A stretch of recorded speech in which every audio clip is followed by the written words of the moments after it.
Hi there, I'm Nina with Paint the Kitchen Red, and today we're going to be making fried rice made with brown rice. I have a recipe for fried rice that's made with white rice, and I get a lot of questions from readers asking me if they can substitute brown rice for the white rice. Well, the answer is it's complicated. It's not that easy to just substitute brown rice without making any other changes to the recipe, because brown rice takes 5 times longer to cook than white rice. So what you need to do is make a few changes. So I've created a version of the recipe that's specially made for brown rice. Okay, now here are the ingredients you're going to need.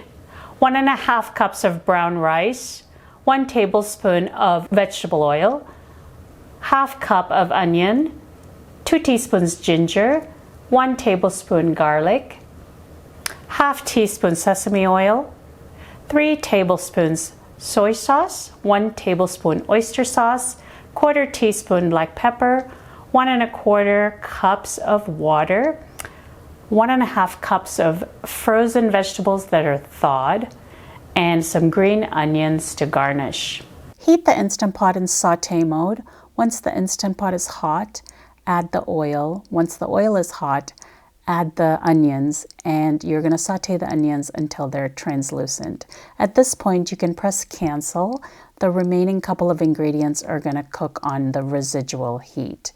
Add the ginger and the garlic and saute them briefly for about 30 seconds or so. If you see any brown bits stuck to the bottom, then go ahead and deglaze the pot first before you add the water.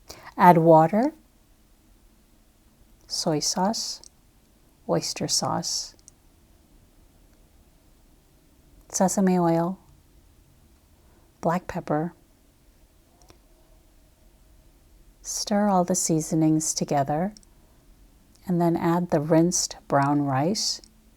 In order to avoid the burn message, we're just going to push the rice below the liquid and not stir it up.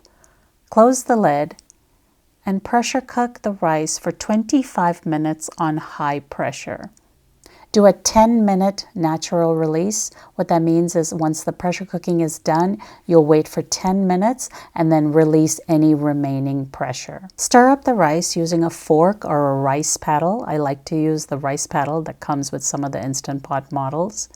Then add in the thawed frozen vegetables. The reason we're not pressure cooking the vegetables is the 25 minutes is too long for them. They would disintegrate. Stir the vegetables so that the rice covers the vegetables, and the residual heat of the Instant Pot is going to heat up the vegetables. So you're going to close the lid and let it sit for about 5 minutes. If you have trouble closing the lid, just turn it from sealing to venting and you should be able to close the lid. Once the 5 minutes is up, you can open the Instant Pot. You can add some scrambled eggs into the fried rice as an option and garnish with some green onions. I hope you enjoyed this easy, healthy, delicious brown rice with vegetables. More details on the blog paintthekitchenred.com.